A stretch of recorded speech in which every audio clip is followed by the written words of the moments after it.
경우에는 스위스. 그 실직을 하면 원래 소득의 최대 80%까지 보장하고요. 그것도 무려 최대 2년 동안. 아니 그러면 500만 원 벌던 사람이 실직하면 400만 원을? 그렇죠.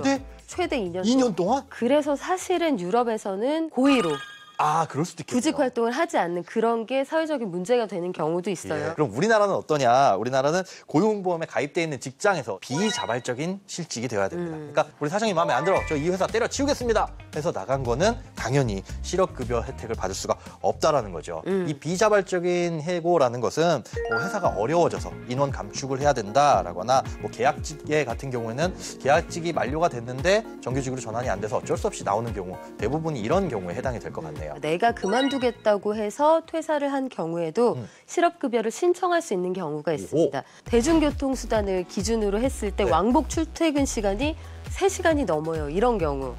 또 심신에 장애가 있거나 아니면 질병, 부상 등으로 인해서 내가 일은 하고 싶지만 이 회사를 더 이상 다닐 수 없게 되는 그런 경우에는 신청을 할 수가 있고요.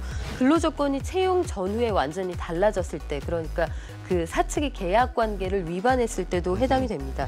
1년 이내에 2달 이상 임금이 지급되지 않은 경우도 해당이 되는데요. 상식적으로 생각을 해서 도저히 이런 상황이면 회사를 다닐 수 없겠구나. 이게 논리적으로 성립이 되면 자발적인 경우에도 실업급여를 받으실 수가 있습니다. 근데 잠깐만요. 네. 갑자기 또 억울한 생각이 확 나서 그러는데 무슨? 혹시 아까처럼 아버지 뻘 되시는 분이 야, 넌 못생겨서 해고야! 그러면 억울하지만 나갈 수밖에 없을 것 같아요. 신고해야죠, 그러면. 어떻게 해야 돼요? 요즘 세상에 못생겼다고 해고 이러면 말이 큰일 돼요? 납니다. 이건 정말 소송당할 거리이고 그 고용노동부 산하의 여러 지청들이 있잖아요. 네. 거기에 해당하는 지청에 가서 신고를 하시면 아마 그 분쟁을 조정하는 위원회 같은 것들이 열려서 구제받으실 수 있는 길이 있을 겁니다. 잘 네. 아시는 분이 저 야구를 하고 못생겨서 해고를 전 기억이 나지 않습니다. 부들부들.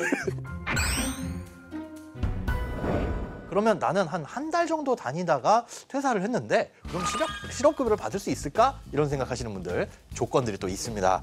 자, 퇴사일로부터 직전 18개월, 즉 1년 6개월 동안에 고용보험이 가입되어 있어야 되는데 그 고용보험이 해당되는 가입 기간, 이게 180일이어야 됩니다. 자, 이게 무슨 뜻이냐? 1년 6개월 동안 회사를 다녔으면 고용보험 1년 6개월 적용받는 거 아니에요? 라고 할 수 있는데 이거는 피보험 단위 기간이라고 해서 근로기간하고는 조금 차이가 있다고 합니다. 피보험 단위 기간이라는 게 그 주 휴일을 포함한 실제 근로를 인정받아서 이 급여에 산정이 되는 기간이에요. 근로하지 않고 급여에 산정이 안 되는 기간은 피보험 기간이 아니라는 빠진다는 거죠. 거죠. 그래서 근무 기간으로만 6개월을 채웠다고 해서 고용보험 수급 자격이 생길 거다 이렇게 생각하면 크게 그 낭패를 볼 수가 있어요. 6달 딱 네. 180일 회사 다니고 나는 나와도 실업급여 받을 수 있어 라고 생각하시면 경기도 오산이죠. 그렇죠.